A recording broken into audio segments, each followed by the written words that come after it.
Well, back I'm alive. Boy, let her back. I back a hand alive. God. I mean, update. How put it, oh! What the hell? Tukrali, do Tukruna. Wait, what you want?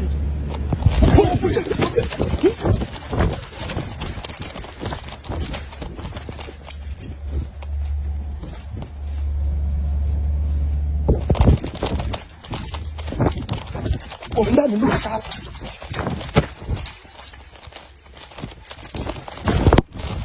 What the Lord, tell you.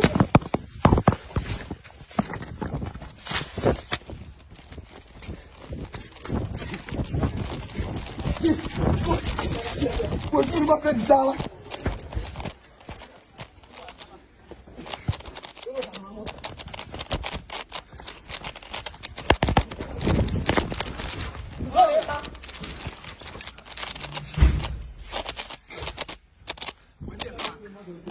Apa kolang.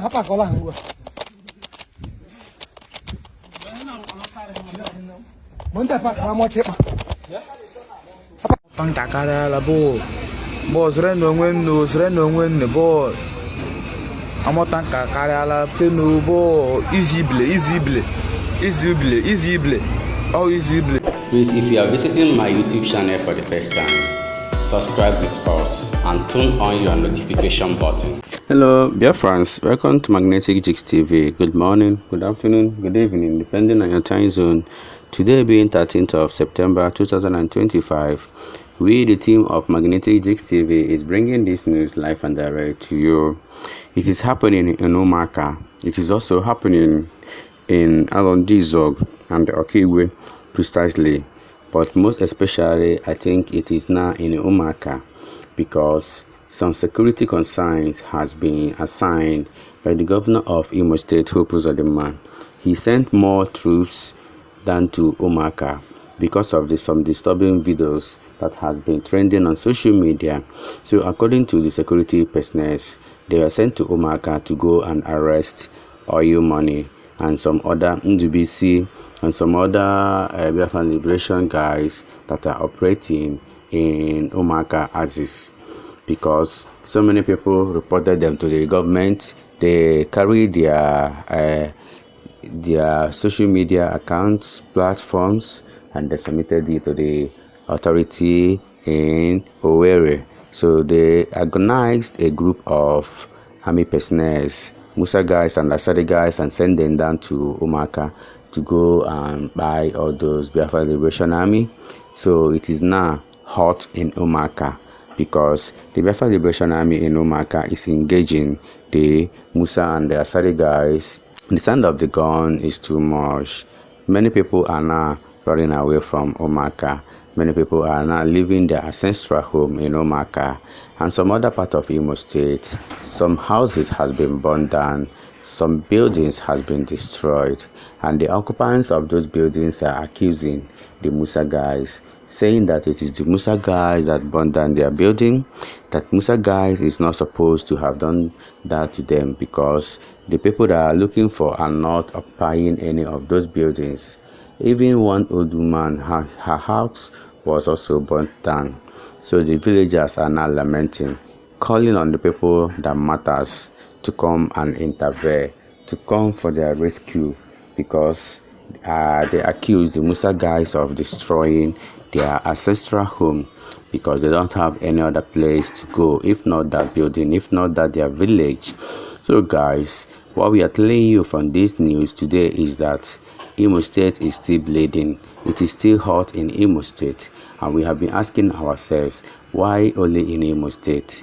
Come on, we have other states in Biafran land, especially in this southeast. We have Enugu, we have Ebonyi, we have Abia, we have Anambra, and we have Imo.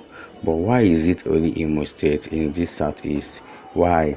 I don't know seriously. Is it because of the mineral resources that is in Imo State? But Imo State is not the only place in this southeast that has mineral resources. Is it because of the governor of Imo State? Is he the one creating all this insecurity or what? This is what we still need to know. This is what we still need to get the answer, because the buying in Imo State is too much. Great youth of Amazi Ebubeagu. Biko ana m ekene onye ọbụla n'ebe a. Anyị na ihe afọ ebe nọ ha ebe ahụ na grow ka nọ kịta. Anyị awụ no si ha. Ihe awụ no si ha, then ihe awụ shop nwunye osi. Ibo si na charge phone ndị mmadụ. So the neighbor will buy your today or Thursday morning. So I have the thing. And the Abuja the woman. Abuja. So we can make on a man. Thank you. Watch up and then I'm doing zoom on them man. Watch one and look at what they do to the side. Then I want to have a ESM. I can hear me. Okay now. Watch up and them man. What you will on them money? People charging. Will on them money. What you happen? Calcula Oduma. This Odu one's house. Look at him and all that. Come on, and dance him all on the Odu man. Odu man's house. Look at. Just imagine. Watch you and dance him. Jesus Christ. Watch you and all on them man. You on them man. The wickedness. All of them man. Basra. Just imagine. When I met for yesterday. Okay. Watch you all on them man. I come now. Wow. It's for the world to see it. What Nigerians are doing to people's houses. That nothing concerns them with ESM. These people, nothing concerns them with ESM. You can see what they do to the people's house. Just imagine, yesterday. This one happened yesterday. You can see what they do to people's house. It's almost about 3 or 4 houses they burned yesterday. You can see it. You can see it. See for yourself. Papa, receive all the adoration in the mighty name of Jesus. Anywhere we have sinned against you, knowingly and unknowingly, Papa, have mercy on your children. Papa, we are your children. We can't do anything without you. Cover ourselves with the blood of Jesus. Cover the instructor with the blood of Jesus. We cover our family at home with the blood of Jesus. In Jesus' name we pray. Amen. So guys, the people of Mbosi is back. They have taken over their community. The people of Hitokwa is also back. They have taken over their community as well. So many people who ran away or who abandoned their ancestral home because of the insecurity that took place many years back in their place is now back. They are clearing the bush. They are making sure that every part is cleared, calling on other peoples of their village to come back home, because everything is now normal. Everything is back again in Imo State, in their own part of Imo State. That's what they are telling people, that they shouldn't be afraid of anything again, that they should come back home and join them and make the place a living home. Because the season we are now, already, so many communities are now doing their own New Year festival. So they are making sure so they are trying to provide security for the citizens of their villages who is going to come back or who are going to come back for that occasion. Guys, if you look around in all these things, peace is very beautiful. Peace is very beautiful. Let there be peace in Biafra land, because once there is peace, you will see that everything will start to go perfectly well. People like traveling back home, or people love to travel back home, but their safety need to be guaranteed.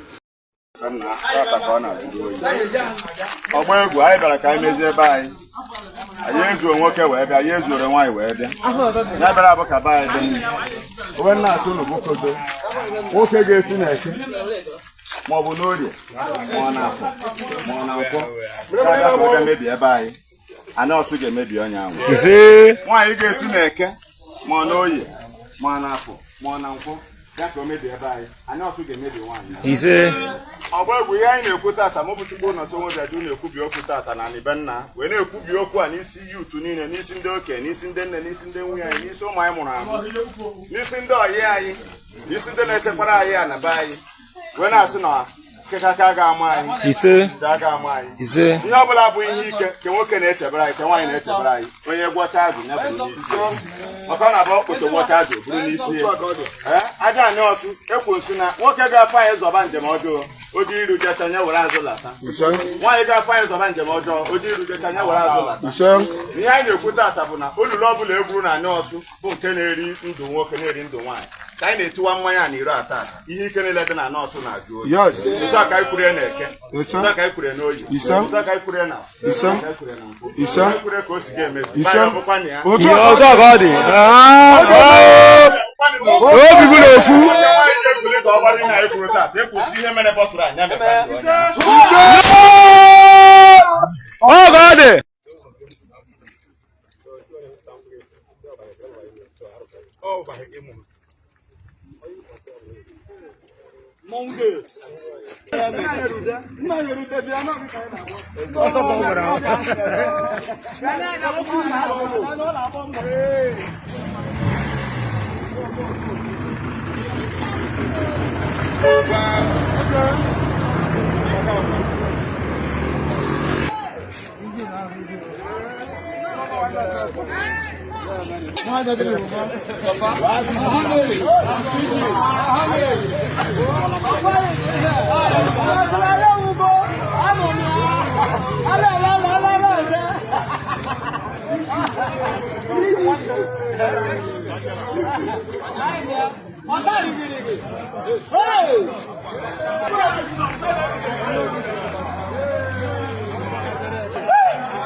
Antes de hablar de lo que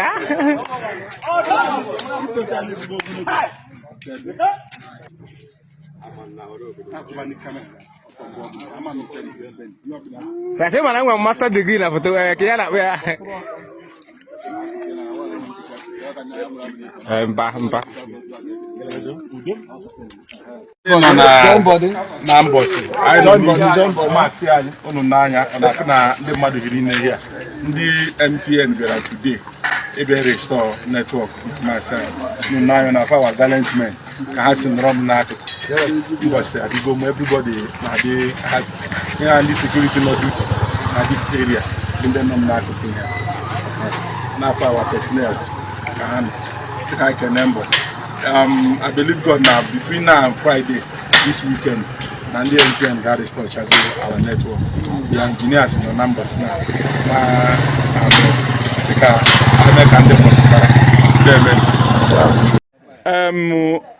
Ndị mbọsị ekene m unu.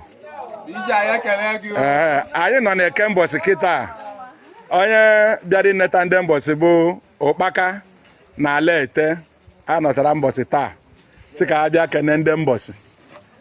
Anyị nọ na-eke mbọsị azụjube. O nwere ndị si na-eji Ụkpaka eji. Ụfọdụ si na ọ nwụrụ anwụ. Ụfọdụ si na ala ete na-agbagbugwe n'ihe. Anyị were na-asị ewere ji a na-asị ọha dị ihe a. Ụkpaka gwa ndị mbọsị ihe anyị na-eme ndị nọ na-eke mbọsị. Afọ mbọsị ka anyị si agbadata na ka ndị eke mbọsị nụ bifo anyị agbada nkwọji.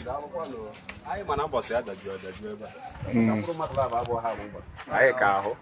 Mana ka o sila dị ka anyị kwiri ndị anyị fụrụ maka onye orufuru ka ọ na-eche ọjị n'ihu. Onwe onye ndị ebe anyị sị na ya bụ onye mbụ. Ndị ebe anyị ozu nwụrụ anwụ na-ekwu n'okwu adị m ndụ owu ihe mere m. Ejikwa na ama eji nke eji ata m afọ adị nke onye na-ata afọ. Ọ bụrụ na nsị na ngapụta ile ma ihe ama na nsị esi na ya na ngapụta o eji eme owu onye ji m. Naanị ya ji wee pụta bụ ụmụ nna anyị fụ na be anyị a na-atọ bụ ụtọ bụ maa mma.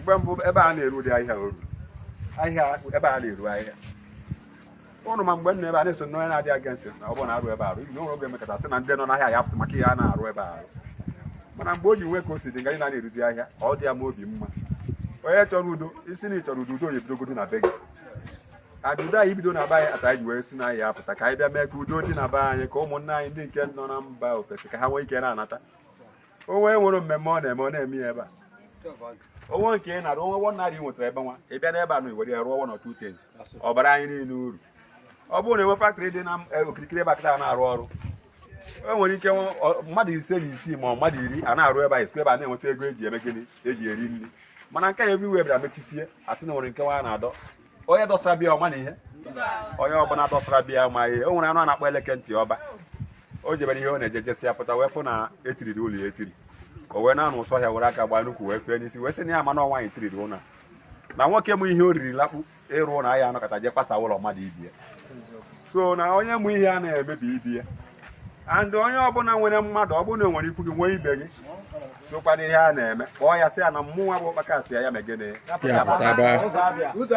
na mkpo niile a na Chukwu na-asụ ya Chukwu na-asụ gịnị Chukwu achọọ ya ị mara nke ọbụla ị na-eme wụsị ya bịanụ ka anyị mee udo ka anyị dozie ebe anyị ka ọ dịkwa mma n'anya ntu ebe niile si ruo ahịa ọ dị ụlọ mma ụmụnna ọ dị ya mma so ka anyị dozie be anyị ka ọ bụrụkwa be anyị ihe niile tara n'anya sị ya bụrụ gịnị anwụnta maka anyị dozie ebe anyị ka be anyị dị mma onwe nwe nke ọ pụtara n'ọrụ oyibo ya were ya nata be anyị were ya bịa mee ihe bara uru na be anyị na anyị ga-elekọta ya anya mekpa ka ọ dị mma biko daalụ lete onwe nke iji emecha ọnụ mbọsị ana m emecha nwanne m nwoke ụkpakọ ọnụ at the same time a sị m na udo adịgo unu n'anya eji ụra ma rịọ ụmụ onye ji afụcha ihe dị mma sị na ya laiki ya ihe dị mma sọsọ onye jere alaiki ihe dị mma n'ụwa bụ onye jere amụ ihe na ọ bụ onye nwụrụ anwụ ọ bụgodo onye arụ ọmụ ihe dị mma inye onye arụ ego dị mma ọma inye ego jọrọ njọ ọma wa bụrụzi anyị nwa bụ mbọsị eji ama atụ ewe na anyị ụnụ onye ọbụla ndị ọbụla onye ọbụla metuo obi onye nwe ya ma ọ bụ nwanne ya unu niile ama